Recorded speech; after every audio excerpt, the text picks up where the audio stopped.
Voter సమగ్ర వివరణ మరియు ఓటర్ల జాబితా సంక్షిప్త సవరణ పారదర్శకంగా నిర్వహించాలని డిఆర్ఓ కె మోహన్ కుమార్ పేర్కొన్నారు.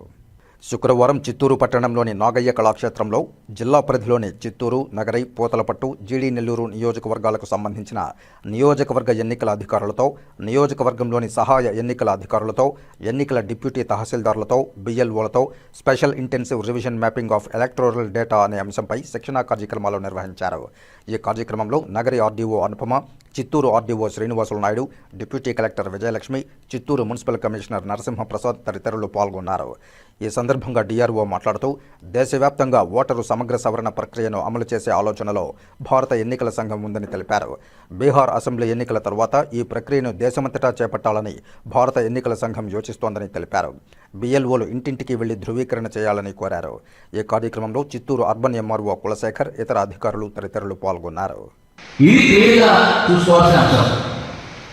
తర్వాత ఇప్పుడు మనం మాట్లాడుకున్న దాంట్లోనే ఎన్నికల సంఘం యొక్క ఆవశ్యకత అనేది అందరూ తెలుసుకోవాల్సిన అంశం. ఆర్టికల్ 324 ద్వారా ఎన్నికల సంఘానికి సంబంధించి భారత రాజ్యాంగంలోనే ఆర్టికల్ 324 ద్వారా దీనికి స్వయం ప్రతిపత్తి ఇవ్వడం జరిగింది ఎన్నికల సంఘానికి. దాంతోపాటు మొదటి సాధారణ ఎన్నికలు 1952లో జరిగాయి. ఆ సాధారణ ఎన్నికలు జరగడానికి ముందు ఒక రిప్రజెంటేటివ్ ఆఫ్ పీపుల్స్ యాక్ట్ అనేది 1950లో ఏర్పాటు చేయడం జరిగింది. కాబట్టి ఈ రెండు బేస్ అన్నమాట. ఎన్నికల సంఘానికి బేస్ అయినటువంటిది ఏంటంటే ఎన్నికల సంఘం రాజ్యాంగంలో 324 ఆర్టికల్ ద్వారా ఏర్పాటు చేయబడింది. దీనికి సంబంధించిన ఆర్పీ యాక్ట్ 1950తో ముడిపడింది. ఈ రెండింటిని బేస్ చేసుకొని ఎన్నికల సంఘం యొక్క పర్యవేక్షణలో ఓటర్ల జాబితాకు సంబంధించినటువంటి విపులీకరణ ఉంటుంది. సో ఇది మన ఫండమెంటల్గా గమనించుకోవాల్సిన అంశమే. బిఎల్ఓ వ్యవస్థ వచ్చింది 2006 నుంచి బిఎల్ఓ వ్యవస్థ వచ్చింది. బిఫోర్ దట్ ఎన్నికల సంఘం 55 దగ్గర నుంచి ఎన్నికలు వస్తూనే ఉన్నాయి.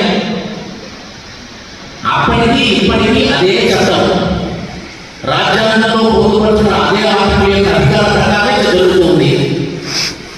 సో ఎన్నికల సంఘానికి సంబంధించి రాజ్యాంగం ద్వారా స్వయం ప్రతిపత్తి దానికి ఉంది.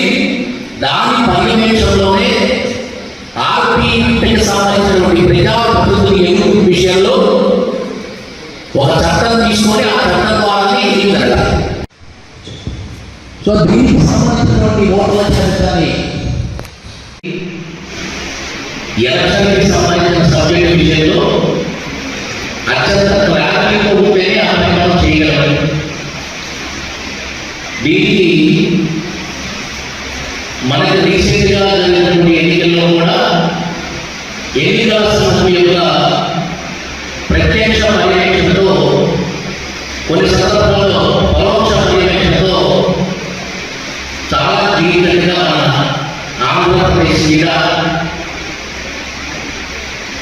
నిర్దేశితం చేస్తూ చెప్పడం జరిగింది. ఇప్పుడు కూడా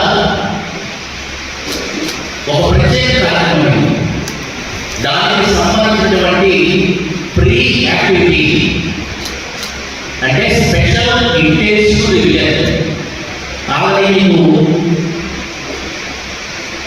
బయట దీని మనకి పీపీటీ ద్వారా ప్రజెంటేషన్ కూడా పెట్టడం జరిగింది. దీంట్లో ప్రధానంగా మనం గమనించాల్సిన అర్థం ఏంటంటే ప్రతి సంవత్సరం కూడా మనం ఓటర్ల జాబితాని సమన్వయం చేసుకుంటున్నాం. అంటే సంక్షిప్త సవరణ, SSR special summary revision, summary revision, సంక్షిప్త సవరణ. కానీ ఈసారి మనం చేయబోయేది ఇంటెన్సివ్ రివిజన్, విస్తృత అయినటువంటి ముమ్మరమైనటువంటి అటువంటి ఓటర్ల జాబితా సవరణ చేయబోతున్నాం. దానికి